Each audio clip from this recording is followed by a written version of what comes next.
الحمد لله رب العالمين وصلى الله وسلم على نبينا محمد وعلى آله وصحبه أجمعين. أما بعد, mes chers frères et sœurs en islam, toutes les louanges appartiennent à Allah subhanahu wa ta'ala, le Seigneur des mondes, le clément, le miséricordieux, le Seigneur de la majesté et de l'omnipuissance.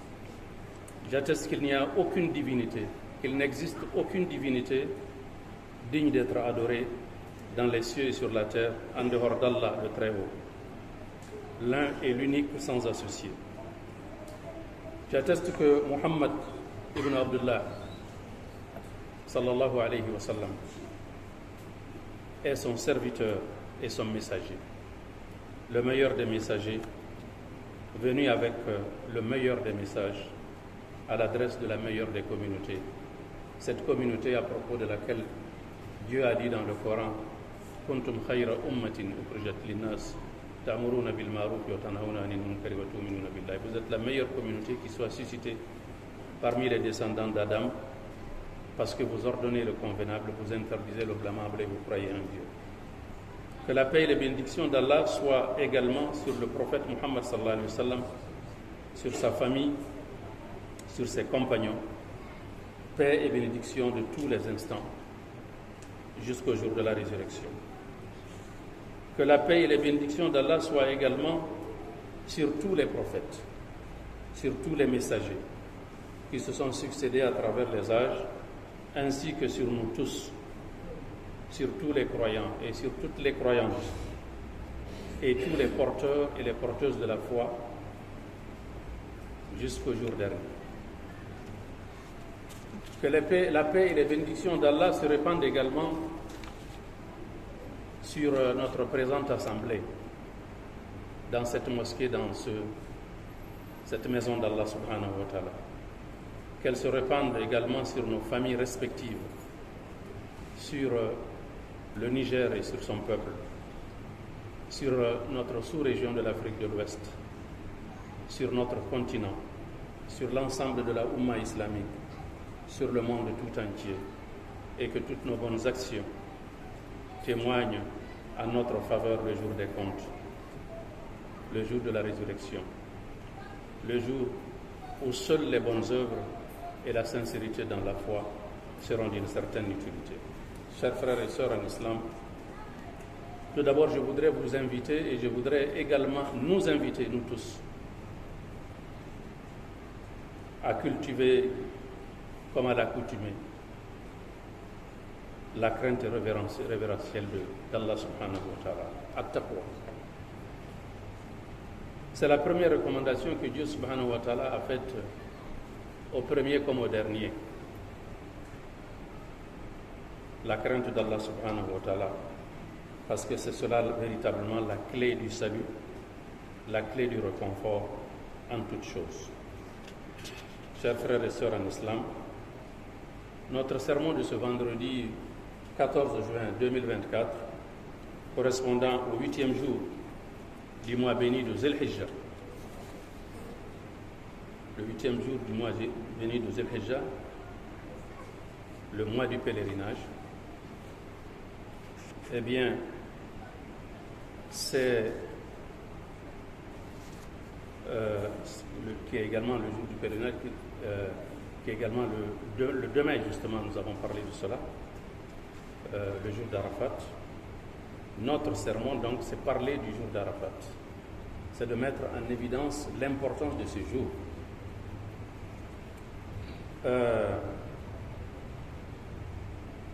Il s'agit de parler en particulier d'un jour qui, aux yeux de Dieu, aux yeux de l'islam, dans la culture de l'islam, est le meilleur jour de l'année. Le jour d'Arafat, de la station d'Arafat. Nous sommes toujours en train de parler des 10 premiers jours du mois de Zul Hijjah. Nous avons eu à dire l'autre jour que ces 10 jours-là sont les meilleurs jours de l'année, de même que les 10 dernières nuits du mois de Ramadan sont les meilleures nuits de l'année.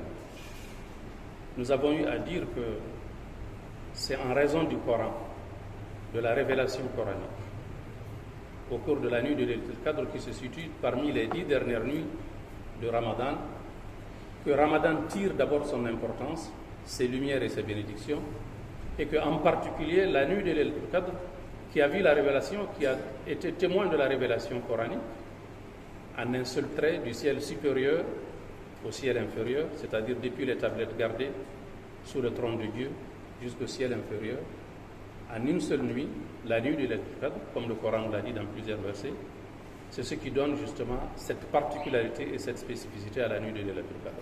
De la même manière, pour les jours, Dieu a choisi, dans sa miséricorde infinie, dans sa sagesse, Dieu a choisi le 9e jour des 10 premiers jours du mois béni de Zul Hijja, le mois du pèlerinage, pour en faire le meilleur des jours. Le jour où beaucoup d'événements se sont passés, qui ont donné justement à ce jour-là toute sa particularité, toute sa sainteté, toutes ses lumières et toutes ses bénédictions. Parmi les événements qui sont passés au cours de cette journée, il y a notamment l'accomplissement, le parachèvement de la révélation coranique qui s'est opéré sur le prophète alayhi salatu salam. Le dernier verset qui a été, en tout cas qui est venu parachever le cycle de la prophétie, qui est venu parachever la révélation coranique, a été révélé sur le prophète Muhammad sallallahu alayhi wa sallam, alors qu'il était sur le mont de la miséricorde à Arafat. Le 9 du mois de Zul Hijja, c'était un vendredi après-midi, pendant justement la 9e année de l'Hégire, qui était la fameuse année du pèlerinage d'adieu du prophète Muhammad sallallahu alayhi wa sallam. J'ai eu à lire le verset qui a été révélé « Al-yawma akmaltu lakum dinakum wa atmamtu alaykum ni'mati wa raditu lakum l'islam dina » Aujourd'hui, j'ai parachevé sur vous votre religion. « Al-yawma akmaltu lakum dinakum wa atmamtu alaykum ni'mati » J'ai accompli sur vous mes bienfaits à travers le parachèvement de la révélation coranique. J'ai accepté, j'ai agréé que désormais votre religion c'est l'islam.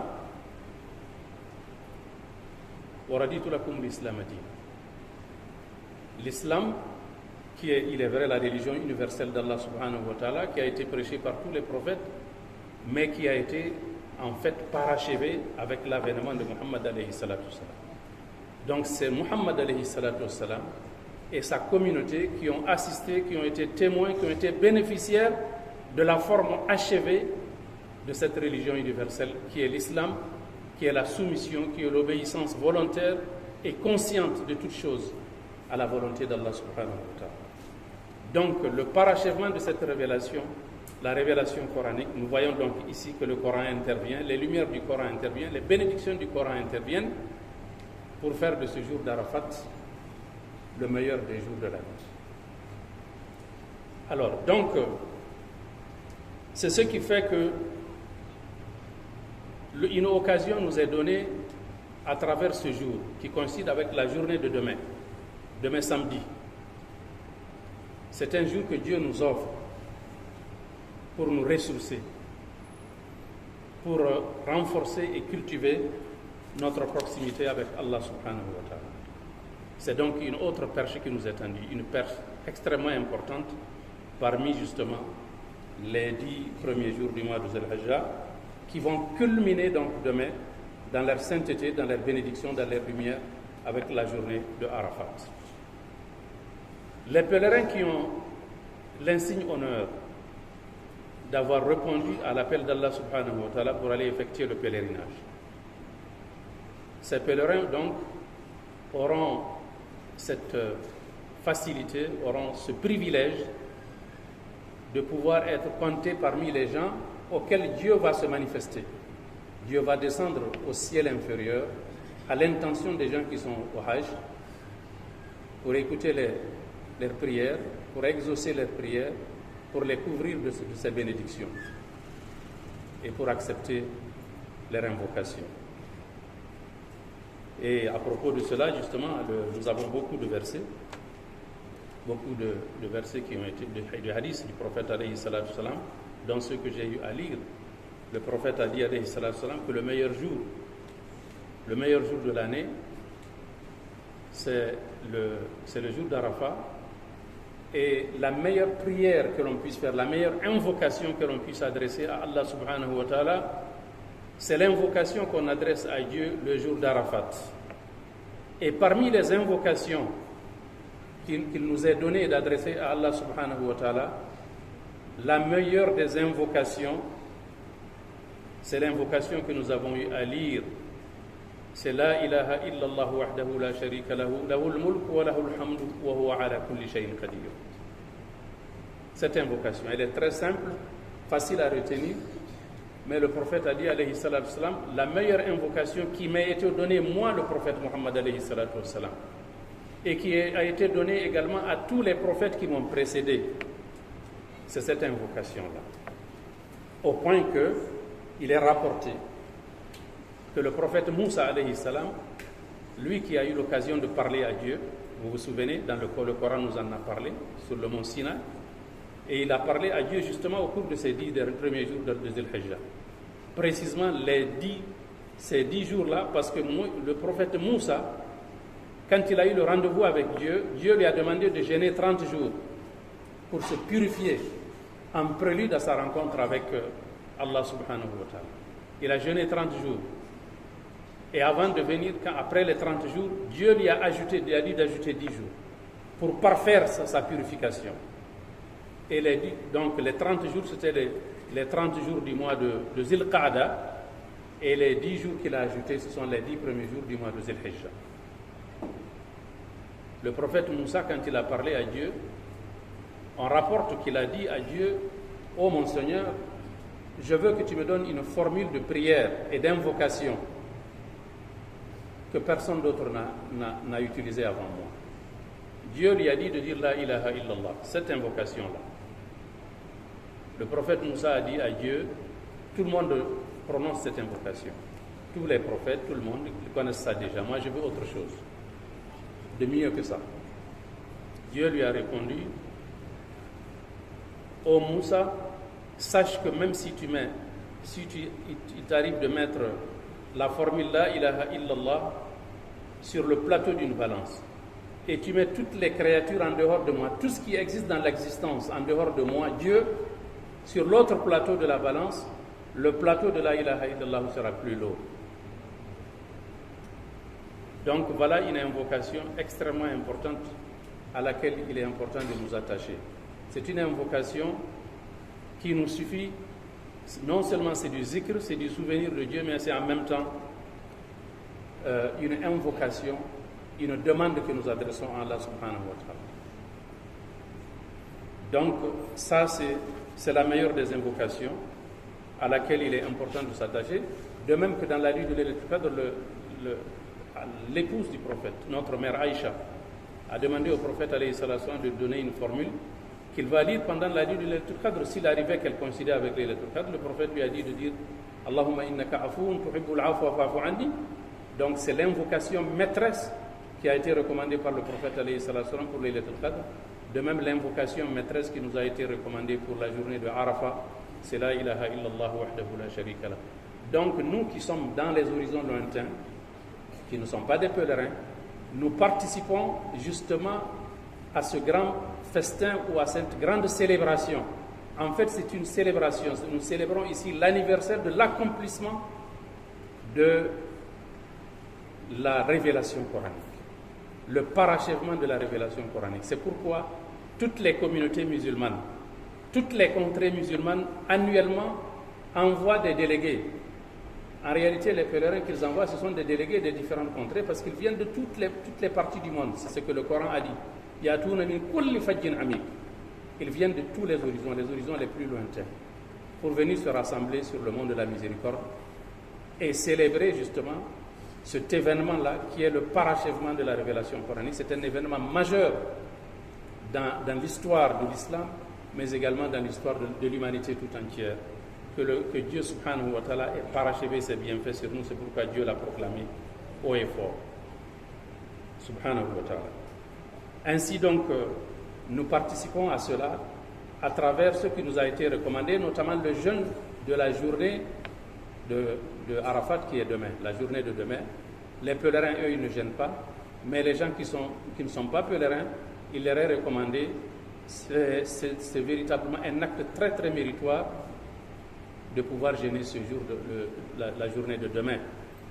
Parce que le prophète a dit, alayhi salatu wassalam, et quand le prophète pense à quelque chose, de la part d'Allah subhanahu wa ta'ala, c'est réalisé, il dit que j'espère et je compte sur le fait que Dieu subhanahu wa ta'ala, en me permettant de jeûner la journée de demain, en jeûne surérogatoire, que Dieu me pardonne 2 années, l'année passée et l'année prochaine.